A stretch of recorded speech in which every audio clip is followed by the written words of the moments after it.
Hi hello അസ്സലാമു അലൈക്കും. ഞാനിന്നിവിടെ ഉണ്ടാക്കാൻ പോകുന്നത് കുഞ്ഞിക്കൽത്തപ്പത്തിൻ്റെ റെസിപ്പിയാണ്. അപ്പോൾ ഇത് ഫസ്റ്റ് ട്രൈയിൽ തന്നെ നല്ല പെർഫെക്റ്റായി ആരൊക്കെ വന്ന് അടിപൊളിയായി കിട്ടിയ റെസിപ്പിയായിരുന്നു. അപ്പോൾ ഇതെങ്ങനെ പെർഫെക്റ്റായി ഉണ്ടാക്കാമെന്ന് നമുക്ക് വീഡിയോ കണ്ട് നോക്കാം. നല്ല ടേസ്റ്റാണ്, അടിപൊളി ഐറ്റമാണ്. അപ്പോൾ എല്ലാവരും വീഡിയോ മുഴുവനും സ്കിപ്പ് ചെയ്യാതെ കാണാം.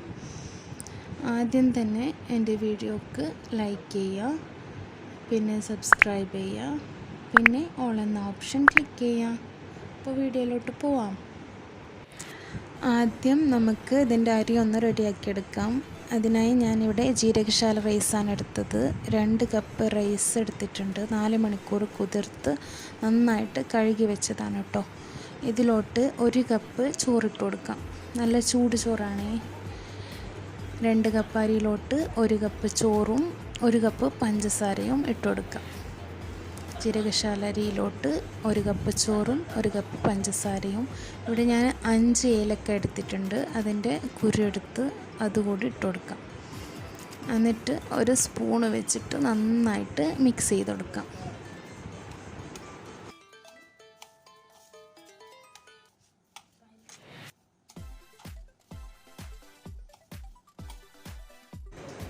ഇനി ഇതിലോട്ട് കുറച്ച് മാത്രം 1/2 കപ്പ് അളവിൽ വെള്ളം കൂടി ഒഴിച്ച് നന്നായിട്ട് ഗ്രൈൻഡറിലിട്ട് അരച്ചെടുക്കാം. നന്നായിട്ട് ഫൈനായിട്ട് അരച്ചെടുക്കണം.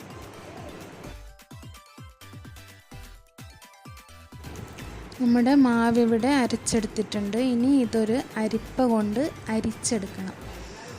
ഒരു തരി പോലും ഉണ്ടാവാൻ പാടില്ല. നന്നായിട്ട് അരച്ചെടുക്കണം. നമ്മുടെ മാവിൽ നിന്ന് എല്ലാ തരികളും മാറ്റി നല്ല മാവാക്കി എടുത്തിട്ടുണ്ട്. ഒരു തരി പോലും ഇല്ലാതെ നല്ല ക്ലിയറാക്കി എടുത്തിട്ടുണ്ട് കേട്ടോ. ഇനി നമുക്കിതിലോട്ട് ഉപ്പ് ചേർത്ത് കൊടുക്കാം. ആവശ്യത്തിന് ഉപ്പ് ചേർക്കാം.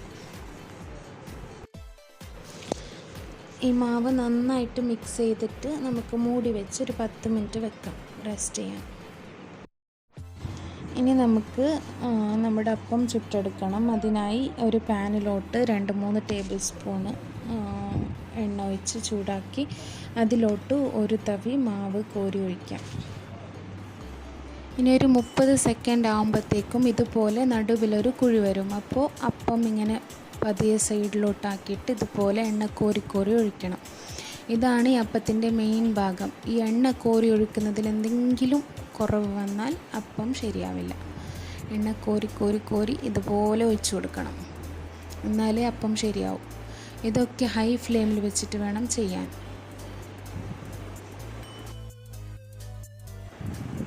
ഇതേ ഇപ്പം കണ്ടോ, നടുവിൽ നല്ല പൊങ്ങി നല്ല അപ്പമായിട്ട് വന്നിട്ടുണ്ട്. ഇനി നമുക്ക് ഫ്ലെയിം കുറച്ച് കൊടുക്കാം. ലോയിൽ വെച്ചിട്ട് നന്നായിട്ടൊന്ന് വേവിച്ചെടുക്കണം.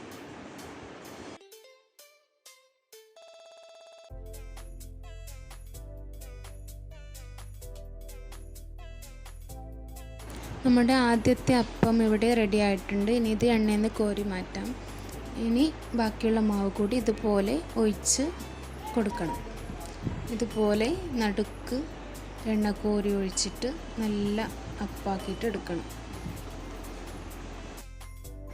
പിന്നെ പണ്ട് കാലത്ത് ഈ അപ്പത്തിനൊരു കഥ കൂടി ഉണ്ടത്രേ. അതായത് ഗർഭകാലത്ത് കുഞ്ഞാണോ പെണ്ണോ നോക്കാൻ വേണ്ടിയിട്ട് ഈ അപ്പം ചുട്ടു നോക്കുമായിരുന്നു അത്രേ. അതായത് അപ്പം പൊന്തി വന്നാൽ ആൺകുഞ്ഞും അപ്പം പൊട്ടിപ്പോയാൽ പെൺകുഞ്ഞും. ഇതൊക്കെ അന്ധവിശ്വാസമാണ് കേട്ടോ. എണ്ണ കോരി ഒഴിച്ചാൽ എന്തായാലും അപ്പം പൊന്തും. എണ്ണ കോരി ഒഴിച്ചില്ലെങ്കിൽ എന്തായാലും അപ്പം പൊട്ടിപ്പോവും.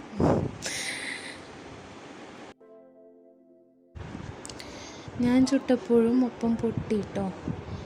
ഫ്ലെയിം ഒന്ന് കുറച്ചപ്പോൾ അപ്പം പൊട്ടിപ്പോയി. അപ്പോൾ ഹൈ ഫ്ലെയിമിൽ വെച്ചിട്ട് തന്നെ ചെയ്യണം. എണ്ണ കോരി ഒഴിക്കുമ്പോൾ നല്ല ഹൈ ഫ്ലെയിമിൽ വെക്കണം. പിന്നെ ലോയിൽ വെച്ചോളൂ വേവിക്കാൻ വേണ്ടിയിട്ട്. അപ്പോൾ നമ്മൾ ഇവിടെ എല്ലാ അപ്പവും ഇതുപോലെ ചുട്ടെടുക്കണം. പിന്നെ ഒരു കാര്യം, എണ്ണയും കൂടാൻ പാടില്ല കേട്ടോ.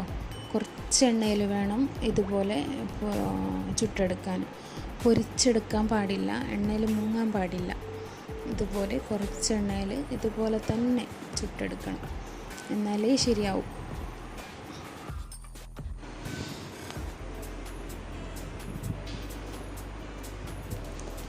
അങ്ങനെ നമ്മളിവിടെ എല്ലാ അപ്പവും ഇതുപോലെ നല്ല പെർഫെക്റ്റായി ചുട്ടെടുത്തിട്ടുണ്ട് കേട്ടോ.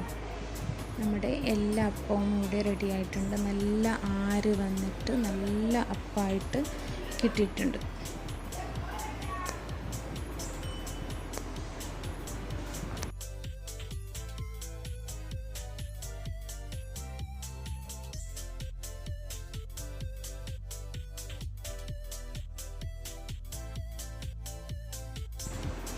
നല്ല സോഫ്റ്റ് കൂടിയാണ് കേട്ടോ. നല്ല സോഫ്റ്റ്, നല്ല ആരൊക്കെ വന്ന് അടിപൊളി അപ്പമായിട്ട് കിട്ടിയിട്ടുണ്ട്.